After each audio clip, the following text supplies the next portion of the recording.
여러분 들어오시면서 주부와 함께 오늘 작은 선물 받으셨습니까? 오늘은 뭐죠? 단추입니다. 단추. 이 단추를 하나 그냥 드리려다 이 단추를 그냥 드리면 그래가지고 또 여기다 붙여가지고 이렇게 해놨습니다. 자, 이제 요번 주하고 다음 주면 이제 요것도 끝입니다. 대체 이 단추를 뭐 하려고 했나 궁금하실 텐데 그 궁금증을 가지고 오늘 한번 이 고린도후서 5장 17절의 말씀을 함께 나누십시다.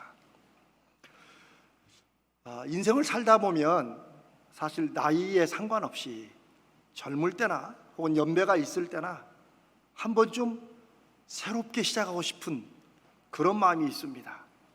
뭐 다시 좀 젊어지고 싶다 그런 뜻이 아니고 좀 표현하면 인생을 좀 확 한번 새롭게 하고 싶다. 이건 제 표현이 아니고 어떤 분 말입니다. 한번 확 새롭게 하고 싶대요. 어떤 분들은 소위 인생을 좀 마음을 좀 새롭게 하기 위해서 환절기가 이렇게 절기가 바뀔 때 도배를 하는 분들이 있습니다. 며칠 한 번씩. 그러면 좀 마음이 좀 새롭죠. 어떤 분들은 여행을 하기도 하고 여러 가지 나름대로의 비법이 있습니다. 인생에 뭔가 새로운 일이 일어나서 좀 확 바뀌는 이런 욕구는 뭐 예나 지금이나 여전한 것 같아요. 여러분 옛날에 허장강이라는 배우가 있었습니다. 혹시 아십니까? 예. 이 허장강 씨는 저도 어렸을 때 영화를 기억하면 악당 전문 배우입니다. 웃는 것도 어쩜 그렇게 비열하게 웃는지 아시죠? 근데 이 허장강 씨가 했던 많은 이 말 중에 이게 지금도 이 사람들이 한 번씩 써먹는 게 인천에서 배만 들어오면 말이야 뭐 이런 거 있죠. 인천 부두에 배만 들어오면 이제 끝난다는 거예요. 그래서 그 후로 저도 커가 청년 때나 뭐 얼마 전까지도 인천에 배만 뜨면 다 끝나 뭐 이런 얘기를, 사실은 뭐 그 배가 언제 들어오겠습니까? 그러나 하여튼 인천에 배만 들어오면 자기 이제 인생이 완전히 새로워질 거라는 그런 얘기로 쓰죠. 오늘날에는 이런 말 해야 무슨 말인지 그때 허장강부터 설명을 해야 되니까 너무 길어요. 오늘날에는 인생 역전이라는 말을 사람들이 많이 씁니다. 그런데 참 어떤 면에서 특이하고 아쉽게도 이 인생 역전이라는 말이 사람들에게 확 퍼지고 가슴에 꽂히게 된 게 제가 좀 인터넷을 찾아보니까 2002년 12월 7일 날 처음 판매하기 시작한 로또 복권, 그전에는 주택 복권이라고 아마 했던 것 같아요. 그런데 이게 로또로 상금액이 한 열몇 배 훌쩍 뛰면서 사람들이 인생 역전, 그리고 로또 판매처마다 여러분의 인생 역전 로또로 뭐 이렇게 해서 이제 많이 알려진 것 같습니다. 그러나 여러분, 인천에 배가 들어오는 것이나 숫자 45개 중에 6개를 맞추는 로또에 당첨되는 거나 인생이 뭔가 좀 새로워지는 이런 것을 위해서 바라는데 공통점이 있습니다. 바로 환경과 상황이 좀 바뀌고 나아지는 거예요. 돈이 좀 많아져서 환경이 좀 바뀌어지든지 아니면 애쓰고 마음을 눌렀던 문제가 좀 해결되거나 아니면 내가 늘 갖고 싶어 했거나 갖지 못했던 어떤 물건이나 어떤 자리나 이런 것만 갖게 되면, 이렇게만 되면 정말 인생이 좀 새로워질 거라고 그런 기대를 우리는 합니다. 그런데 성경은 인생의 새로운 시작, 인생이 한번 확 바뀌어보는 것에 대해서 뭐라고 말씀을 하실까요? 보통 우리가 생각하는 이런 것들과는, 환경이 바뀌면 인생이 새로워지는 것과는 정반대로 전혀 다르게 얘기합니다. 사람이, 인생을 사는 우리 자신이 새로워지고 바뀔 때 인생이 새로워진다고 말씀하십니다.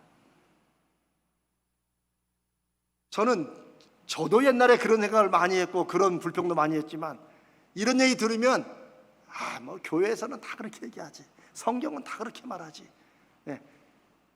그럼으로써 이 성경이, 하나님이 하신 말씀이 얼마나 우리 인생에 어떤 실제적이고 구체적인 역사와 결과를 내는지를 별로 기대를 안 합니다.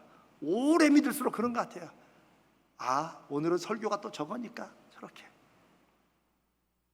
그러나 성경은 하나님이 사람을 친히 지으시고 만드셔서 그 사람을 누구보다 알기 때문에 사람이 정말 간절히 원하는 인생이 바뀌는 것은 환경과 상황이 아무리 바뀌어도 인생을 막상 살아가는 사람이 새로워지지 않으면 인생은 여전할 것이라고 말씀합니다.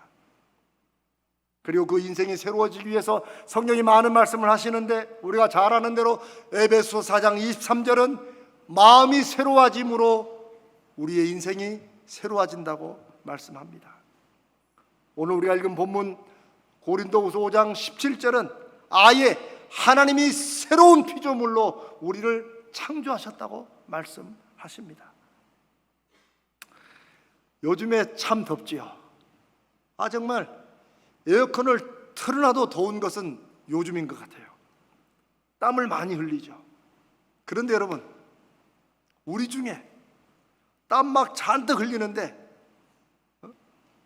몸을 씻지도 않고 그냥 새 옷을 새 걸로 갈아입어. 왜? 아니 그래야 좀 이렇게 좀 시원해질 줄 알고. 그런 분 계십니까? 없지요. 생각만 해도 끔찍하죠. 왜 그럴까요? 우리 몸이 그러니까 그런 거죠. 우리 마음과 생각이 인생을 사는 우리가 하나도 바뀌지 않은 채 환경과 상황이 바뀌면은 새로운 인생이 될 거라고 기대하는 것이 마치 우리가 땀 잔뜩 흘려놓고 이거 벗고 새로운 옷을 쫙 갈아입으면 좀 뭔가 시원해지고 새로워질 거라고 생각하는 이거보다 더 심한 거예요. 우리 중에 땀 흘리고 옷 갈아입는 데는 그렇게 하는 사람이 아무도 없습니다. 그러나 정작 우리가 그렇게 바라는 인생이 좀 새로워지고 뭔가 좀 확 바뀌었으면 좋겠다 하는 그 갈망은 있으면서도 성경이 말하는 것과 이것은 그저 이론적이고 이상적인 거 교회에서나 그렇게 하는 얘기지, 결국 늘 바라는 것은 로또가 좀 되든지 인천에 배가 들어오든지 문제가 풀리든지 이런 쪽으로 계속 가며 살아간다는 거예요.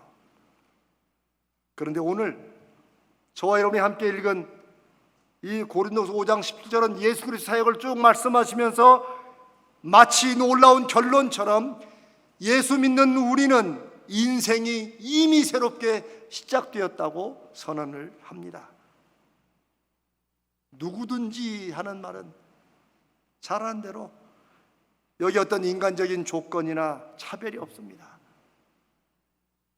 이 세상에서 새로워지기 위해서는 뭔가 조건들이 다 있어요. 그 조건들에 치이고 차별되는 그 어떤 사람일지라도 누구든지라고 하는 말은 다 포함된다는 얘기죠. 그리스도 안에 있으면, 이 그리스도 안에 있다는 말은 예수 안에, 그리스도 안에, 엔 크리스토스라는 말인데, 이것은 사도 바울이 편지들을 쓸 때마다 예수 믿는 믿음이라는 게 무엇인지, 그 예수를 믿으면 그 믿음의 능력이 무엇인지, 예수를 믿는 사람들이, 그 성도들이 삶에서 그 믿음으로 말미암아 어떤 것을 누릴 수 있는지, 이것을 설명할 때, 우리의 믿음을 설명할 때 가장 많이 쓰는 단어가 바로 예수 안에, 그리스도 안에 하는 in Christ, 이 말입니다. 근데 이 말씀은 이미 예수님께서 요한복음 15장에 포도나무와 가지로 예수님과 우리 사이를 설명하시면서 내가 저 안에, 저가 내 안에, 내 말이 그들의 마음속에, 그들이 내 안에 있으면 열매를 많이 맺는다 라고 말씀하십니다. 아니, 예수님은 우리가 예수 믿는다고 하는 것을 우리는 교회 다니고 종교를 기독교로 하고 이런 정도로 아는 분들이 많지만, 예수님은 그게 아니고 예수님이 우리 안에 계시고 우리가 예수님 안에 계시는 것으로 말씀하신다는 거예요. 그리고 바울 사도는 여기에서 우리가 예수 믿는 핵심을 발견합니다. 이것이 예수 믿는 믿음의 능력이라고 말합니다. 이건 신학적으로 굉장히, 특별히 바울 신학이라고 해서 굉장히 중요한 개념이지만 오늘은 그냥 샥 넘어가고 그리스도 안에 있으면 그냥 우리가 예수님을 믿으면 이라는 걸로 이해하고 넘어갑시다. 그 예수 믿으면 어떤 일이 생기나? 그 다음에 새로운 피조물이라, 뉴 크리에이션이다.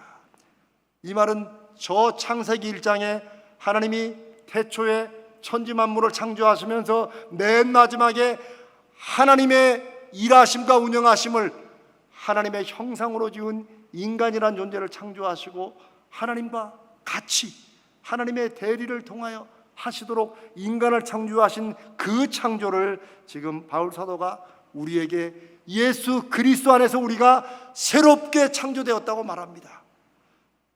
태초에 아담과 하와가 창조되었고 그 후로 쭉 인생이 전해져 왔지만 예수 믿는 것은 교회 다니고 기독교라는 종교를 믿는 정도가 아니라 하나님이 예수 안에서 우리를 새로운 피조물로 하나님이 만드셨다고 말씀하십니다.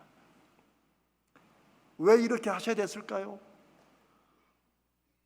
최초의 창조는 죄로 인해 파괴됐고 망가졌습니다. 인간은 하나님과 함께하는 존재인데 죄를 짓자마자 하나님을 두려워하고 숨게 됩니다. 하나님과의 관계가 일반 종교와 똑같아진 거예요. 우리가 믿는 많은 미신들은 그 신이 싫어하는 걸 안 하려고 애를 씁니다. 그래서 못도 안 박습니다. 그리고 이사 가는 날도 손이 없는 날을 택해요. 왜? 안 건드리려고. 이름도 빨간색으로 안 써요. 왜? 목사님, 저는 안 믿지만 굳이 안 좋은 걸 할 필요 있을까요? 그러면서 거기에 매여 있는 거예요. 기독교도 하나님이 무서워가지고 이걸 안 하면 하나님이 벌 주시고 저걸 안 하면 하나님이 어떻게 하실까 봐 이런 종교처럼 사람들이 살아가게 된다면 그건 예수 그리스도가 하나님이 어떤 분이신지, 우리가 아버지라고 부르는 그분이 어떤 분이신지를 말씀하시고 설명하시고 증거하시고 그걸 확인시켜 주시기 위해서 십자가에 죽으시고 부활하신 것이 아무것도 아니게 됩니다. 그런데 하나님은 우리를 다시 하나님의 자녀로 삼으시려고 태초에 망가졌던 하나님의 형상의 사람들을 다시 하나님의 사람으로 부르시려고 예수를 보내셨고, 그리고 예수님이 십자가의 죽으심과 부활로 그 구원의 계획을 이루신 겁니다. 여러분, 우리가 구원받는다고 하면 이건 구원과 구출이 좀 비슷합니다. 그런데 우리가 생각하는 구원, 구출과 성경이 말씀하시는 구원, 구출이 적어도 이 말씀에 따르면 다릅니다. 자, 어제 물에 빠졌어요. 그 사람은 구출해냈습니다. 자, 똑같은 사람입니까? 틀린 사람입니까? 똑같은 사람이죠. 김갑돌씨가 빠졌으면 건져내도 김갑돌씨예요. 그게 구원이고 구출입니다. 그런데 예수 그리스도로 말미암아 받은 구원은 빠졌을 때는 김갑돌인데 예수님 이름으로 구원받고 나니까 김갑돌은 김갑돌인데 전혀 다른 김갑돌이 되었다라는 말씀이 오늘 고린도후서 5장 17절의 말씀이에요. 새로운 피조물이다. 하나님이 새롭게 만드셨다는 거예요. 이 말씀의 신비는 제가 이 짧은 시간에 다 설명드릴 수 없습니다. 그러나 성경은 분명히 예수 믿는 것은 우리가 새롭게 창조되는 것이라고 말씀을 합니다. 그러나 우리 많은 경우에 예수 믿기 전에 가졌던 직업, 예수 믿는 애도 그대로 가지고 예수 믿기 전에 했던 일도 그대로 하기 때문에 똑같은 거라고 생각을 합니다. 우리 눈에 보이는 환경과 상황이 똑같으니까 믿기 전후가 똑같다고 생각하지만 성경은 예수 믿은 후에는 정말 예수 그리스도가 우리 안에 살아 역사하시고 우리가 그분을 구주로 영접하면 우리는 전혀 다른 새로운 피조물이 되었다고 말씀하십니다. 이걸 제가 조금 더 설명하면 여러분들 오해 마시고 잘 들으셔야 됩니다. 우리는 우리 안에 예수 그리스도의 영이, 성령이 함께 하신다고 믿습니다. 그렇게 믿습니다. 그렇죠? 왜냐하면 성령이 함께 하시지 않고는 누구도 예수를 구주라고 시인할 수 없기 때문입니다. 우리가 다 성령 하나님이 우리 안에 계시는 거예요. 근데 여러분, 이것이 어떤 면에서는 수준 차이는 월등히 나지만, 여러분, 점치고 무당하는 이런 사람들, 이런 가짜신을 섬기는 사람도 자기 안에 누가 있다고 그래요? 동자신이 들어있다, 할아버지가 들어있다 이러잖아요. 그런 얘기 들어보셨죠? 그런 경험이 전혀 없으신가요? 있잖아요. 왜 어떤 분들은 한 번씩 가잖아요. 또 1년에 한 번씩 그분 잘 계시는지 물어보기도 하고. 여러분, 하나님의 영이 우리 안에 내주하신다는 말이 그냥 우리가 이론적으로 그냥 하나님이 함께 하신다는 거야, 이 정도가 아니라는 것입니다. 하나님이 저와 여러분을 하나님이 거하시는 성전으로 삼고 내주하신다는 말이, 우리 주변에서 잡신들을 믿는 사람들은 어떤 신을 자기가 모시고 있다고, 그러니까 함부로 못한다고 이런 걸 하면서 점도 치고 이렇게 하는데, 하나님의 거룩하신 영을 우리 안에 모신 우리는 전혀 그런 것도 없이 믿기 전이나 믿은 후나 똑같은 생각, 똑같은 마음, 똑같은 인생을 살아간다면 뭔가 여러분 잘못되지 않았습니까? 바로 그 말씀을 드리는 것입니다. 우리가 예수 믿기 전과 예수 믿는 후가 달라지는 것은, 새로운 피조물인 것은, 하나님께서 저 태초에 진흙덩으로 사람을 만드시고 그 코에 하나님의 생기를, 하나님의 거룩한 호흡을 불어 넣으신 것처럼, 이제 예수 그리스도 안에 우리의 몸과 육체는 똑같지만 예수 그리스도로 말미암아 거룩한 성령을 우리 안에 넣어 주심으로 우리가 완전히 새로운 하나님의 창조물이 되었다는 사실입니다. 이거는 경험해야 합니다. 이건 내 삶에서 진짜 그런가? 성령이, 하나님의 영이 우리와 함께 하시면 내 인생이 대체 어떻게 달라지는 것인가를 확인해보고자 애쓸 때 경험하게 되는 것입니다. 그리고 그것을 신앙생활이라고 하는 것입니다. 그게 신앙생활입니다. 우리의 내면이, 우리의 영혼이 성령이 함께 하심으로 뭔가 다른 일들이 일어나고 다른 열매를 맺게 되는 것을 여러분이 믿고 한번 확인하려고 노력해야 됩니다. 성경을 읽으면서 우리가 만나는 구절이, 옛 습관을 버려라, 옛사람을 벗어라, 새사람을 입으라는 이 모든 일들이 그냥 이론적으로 그냥 교회니까 그런 얘기하는 이런 것이 아니라는 것입니다. 지금 제가 제 간증을 하는 겁니다. 제가 목사이면서도 그렇게 생각하고 믿었기 때문에 그래요. 그러나 예수를 다시 만나고 나니 정말 새로운 사람이 되고 새로운 인생을 향한 갈망이 우리 안에 예수 그리스도로 말미암아 이미 시작되었고, 우리는 시작된 그것을 누리는 것이 우리가 예수 믿은 인생의 의미라는 사실입니다. 사랑하는 여러분, 이전 것은 지나갔다고 말합니다. 옛날 것들, 옛날 일들, 옛날 상황들, 그거에 매여가지고 언제 이것을 좀 정리하고 내가 새롭게 살아보나 했던 모든 것들이 지나갔다고 성경이 말씀하십니다. 봐라, 새 것이 되었다. 우리 인생의 모든 것들이 새로워졌다는 말씀이에요. 근데 우리는 눈으로 봐도 똑같은 집에, 똑같은 관계에, 똑같은 직장에, 똑같은 일을 하니까 그대로 있는 것처럼 보이지만, 하나님은 이미 지나갔다고 말씀하시고 모든 게 새로워졌다고 말씀하십니다. 그러면 우리는 여기서 둘 중에 하나를 선택해야 됩니다.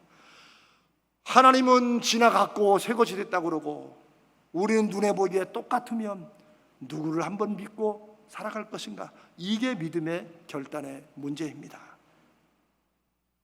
예수 믿으면 지금 내 환경 그렇게 안 보이는데 하나님이 그러시다고 하니까, 그러면 그게 어떻게 해서 그런 건지를 확인하려고 한번 구하고 찾고 두드려보고 해보는 것, 이게 믿음 생활입니다. 아멘.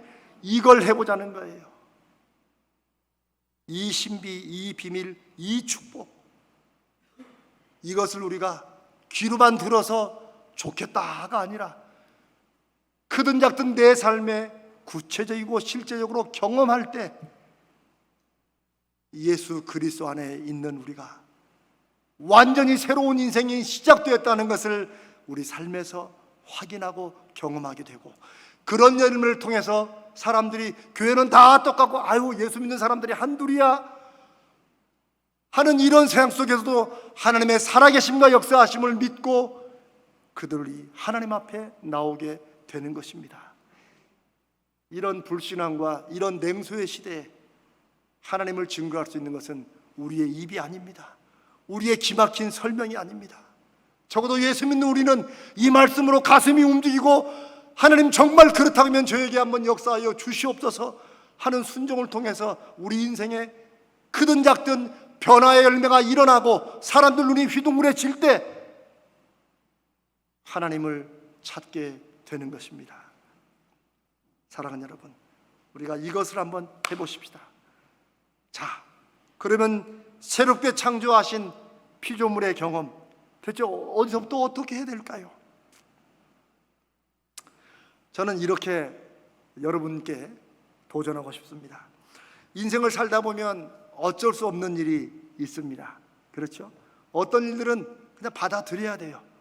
그런데 이게 인생이 좀 살수록 이게 좀 마음이 좀 안 좋은 것은, 아니 어떻게 나이가 들어갈수록 인생을 살 만큼 살았는데도 불구하고 점점점 더 어쩔 수 없는 일이 많아진다면 여러분 그 슬픔 아닙니까? 아픔이고 고통입니다. 그 어쩔 수 없는 모든 일들이 우리가 정말 어쩔 수 없이 받아들여야만 되는 것은 아닌데, 우리가 여러 가지 이유로 그냥 어쩔 수 없는 거라고 생각하면서 누구 말대로 운명이러니 어떤 분들은 팔자지요 하면서 그렇게 살아가는 것입니다. 그런데 예수 믿으면 하나님이 새롭게 창조하셨다,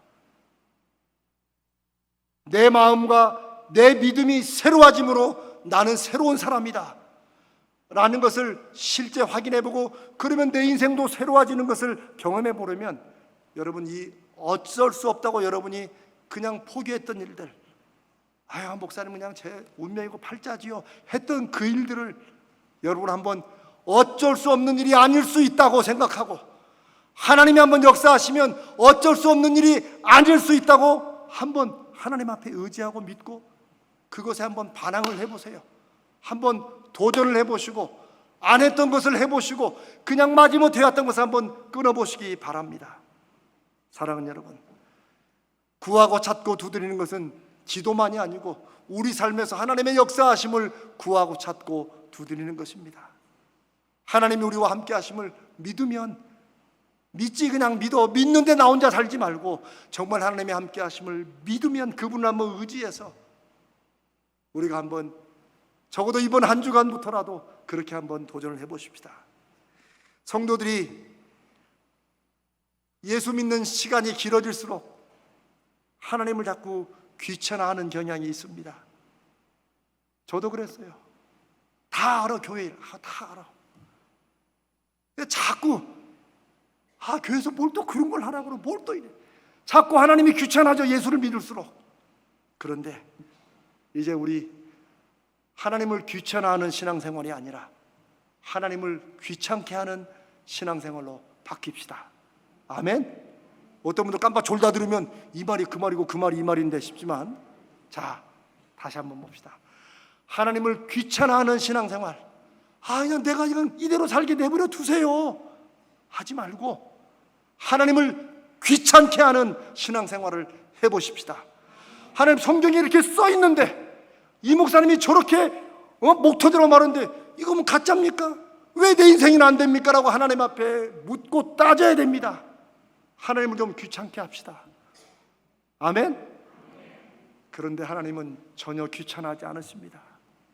적어도 제 분명한 경험으로 하나님은 우리가 그렇게 귀찮게 하는 것을 기다리십니다. 그렇다면 네가 이제야 머리로만 생각하고 믿는 믿음이 아니라 나를 정말 믿어보려고, 나를 정말 의지하고 나와 함께 사는 길을 네가 이제야 좋아하고 시도해보는구나.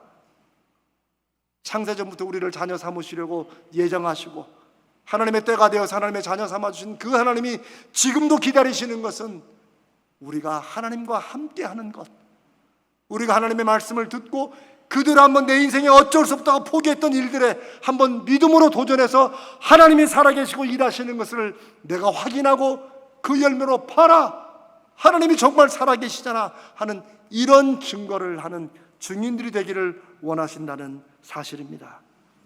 사랑하는 여러분, 그 믿음으로 한번 담대하게 우리는 하나님을 귀찮게 하는 그런 성도가 되시기를 주님의 이름으로 축복합니다.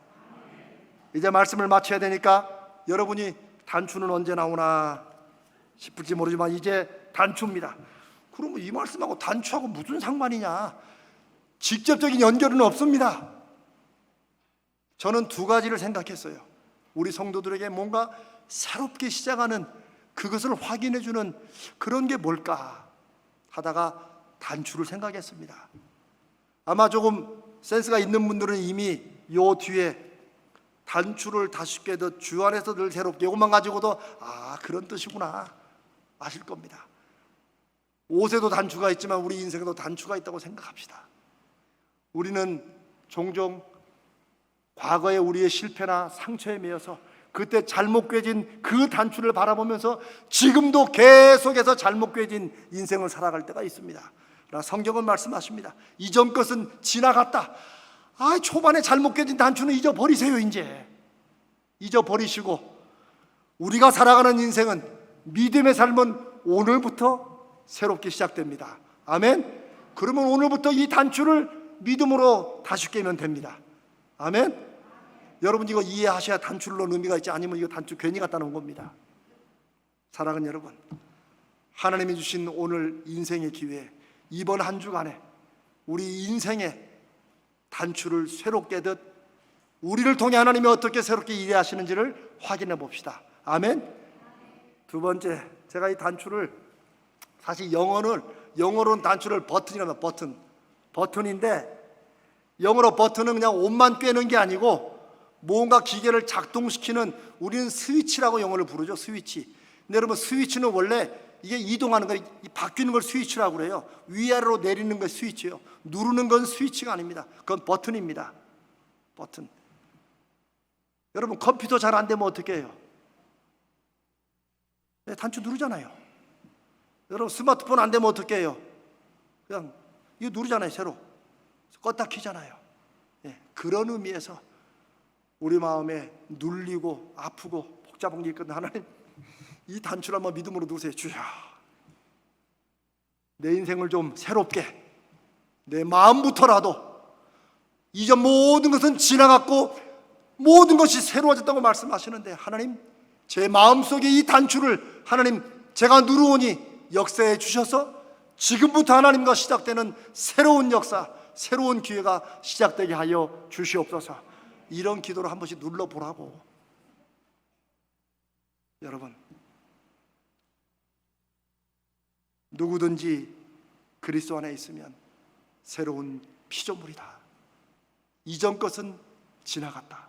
봐라, 모든 것이 새로워졌다 라는 이 하나님의 말씀이 얼마나 진실인지, 얼마나 우리의 인생에 실제로 이루어지는 일인지 한번 하나님 앞에 따져 묻듯, 하나님을 귀찮게 하듯 구하고 찾고 두드리는 이번 한 주간 여러분의 거룩한 믿음의 생활 되시기를 주님의 이름으로 축복합니다.